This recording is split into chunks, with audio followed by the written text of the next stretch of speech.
Hey guys, what's up? If you're wondering why I'm all beat up, check out my last video. Anyway. That's a lot better. This is part 2 of my ranking different versions of Sonic tier list. There's a lot of Sonic to go around.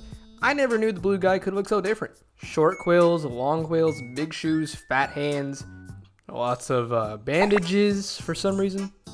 While researching Sonic's evolution, I've begun to really appreciate how creative Sonic Team has been when it comes to all these designs.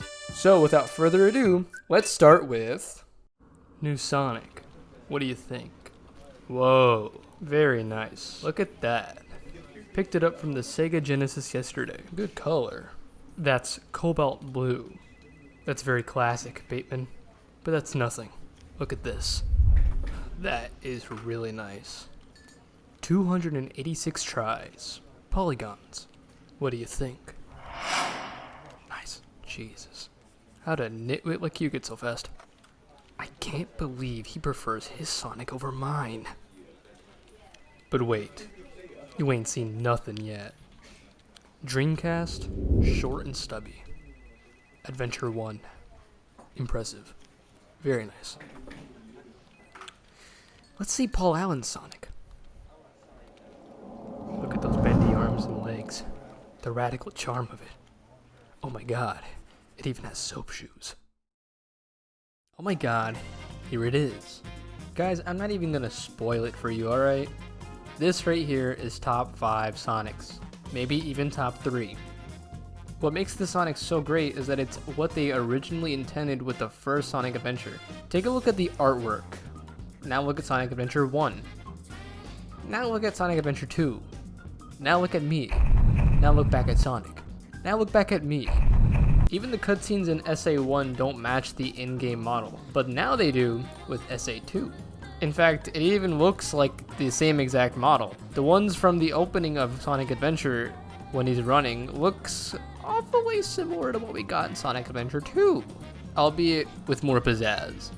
And I'm sure that Sonic Team was really happy with this too, because Sonic now finally represents the art, the really good art, that was being made for him at this time.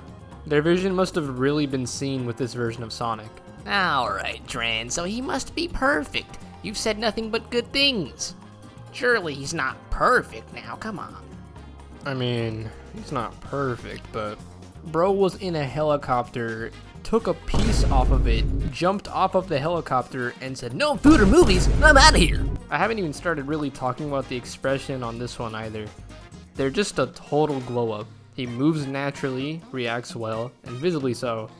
I guess if I'm going to put any con on the Sonic, it's that his proportions here noticeably start to get a little funky. The model of his hands and shoes start to get noticeably bigger, especially his shoes. I think they almost kind of look like boots. I mean, look at this. His hand is the size of his torso. His shoes are like the Ultra Stompers. So what's the problem? He still moves smoothly in all the cutscenes and in the gameplay. Well, kind of.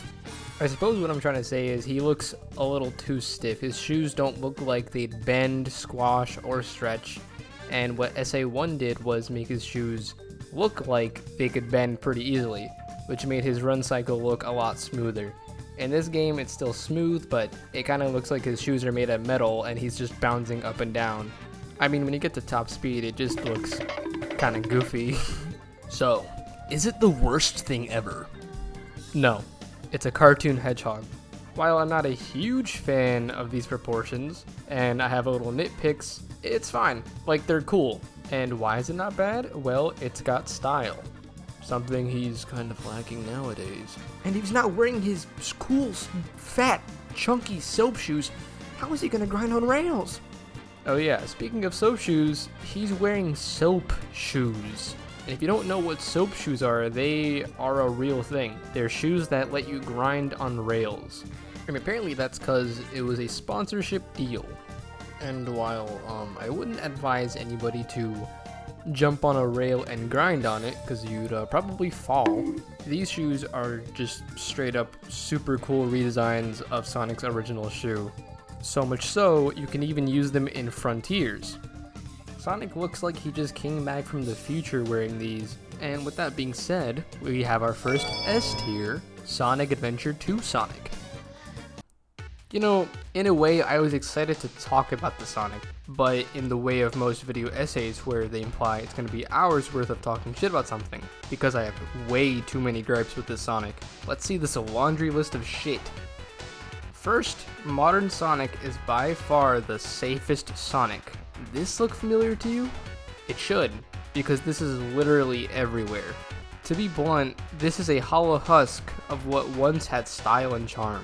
That may sound harsh, but it's really because of how overused and boring this Sonic really is. Of course, in reality, there's nothing that looks bad about this Sonic, but he's so aggressively mediocre, and it's just, well, mediocre is worse than being bad in my opinion. If it's really bad, like Sonic Underground, I at least remember it for being so bad, and, you know, if it's mediocre, then I'd just forget about it. So, he's boring. Is that it? No, of course not. I hinted early on that this Sonic is void of any expression. He even looks bored of himself. Not talking about Sonic Frontiers, the latest Sonic game, he is completely lacking in any emotion, style, or any character at all. And I mean, the synonyms for modern Sonic are literally boring and bland. What do you want me to tell you? And don't even get me started on the poses. Look at this pose. They're still using this pose in Frontiers. What do they see in this pose? No, like actually, what do they see in this pose? It has no energy behind it. What is Sonic gonna do? Pick up some groceries? I don't know. What is he supposed to be doing?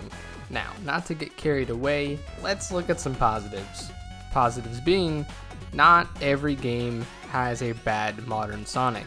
With this version of Sonic having been around for well over a decade, there's sure enough to be some highlights. A good example being Sonic Unleashed. Sonic Unleashed showcases a Sonic that looks a lot more like himself, but with some maturity, which is exactly what modern Sonic works best at. In this game, he's just really cool, and gets to showcase a lot of his personality with Chip, which also meant a lot of room for expression. And you know what else? His pose in that game did not suck ass. It was actually very natural and cool. Sonic Unleashed, Sonic Frontiers, and the storybook games are the ones I'd say to have the best modern Sonic. And I know someone is going to be wondering why I didn't say Sonic Colors, and I'm going to be for real with you guys, I don't like that game at all. I don't like the writing, I think the gameplay is mid, I think everything about the game is just okay. And look here, it's a real opinion, certified by me.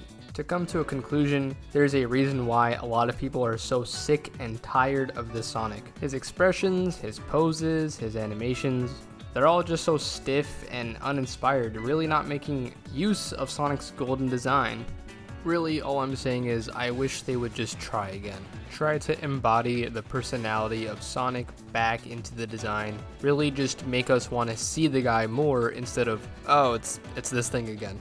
I guess one last tidbit I can add is the Frontier Sonic is an improvement, though I have my gripes with some things about the Frontier Sonic, but overall it's a definite improvement and I'd like to see more. I might do a full retrospective of Frontiers later down the line because there's a lot to talk about when it comes to that game. So, where do we put this guy? With everything combined, even the positives, he's still just a C tier to me. He's just okay, not super great, but not horribly bad, just okay. So to end off this video, I chose a Sonic that is a personal favorite of mine. That's right, baby. All points, no quills, just polygons. It's low poly Sonic. He's seen in games like Sonic R, Sonic the Fighters, and Sonic Jam if you count that as a game. From how little games he's in, you can probably tell that he's a pretty niche Sonic. He didn't last a while, or at least long enough to really make an impact in any kind of way. But it did have an impact for the few of us that really adore how this Sonic looks like. The Sonic is like a mid-evolution of turning into 3D. And it goes so hard! I mean, like, damn bro, would you put gel on those spikes? The Sonic has many distinct features that make him so unique and just so cool. And it's a blast to the past in the most obvious way. The Sonic aged pretty well too. I mean, with the rise of Vaporwave and Y2K, like, he fits in perfectly. It's kind of like how people like Mario 64, that version of Mario. It's just so unique you can't really find anything else like it. Same with PS1 Crash Bandicoot and also PS1 Cloud. And with all the many versions of Sonic we've seen thus far, we've still not seen anything that can resemble low poly Sonic. At least in-game anyway. If it's not in-game, then Sonic CD's animation, that version of Sonic, that's pretty much our guy. I mean, look, thin limbs and, that sphere-shaped body. That's right, we are ball Sonic today. All in all, I can't tell if I'm just a sucker for Y2K and Vaporwave, but honestly, this is a personal favorite of mine, and it's my list, so he's going in the A tier. Hey guys, I hope you enjoyed that video. Let me know in the comments what you thought. Did I have some bad poopy opinions, or did you agree with something I said? And of course, let me know what you like about these Sonic designs. Anyway, thanks for watching, and I'll see you next time.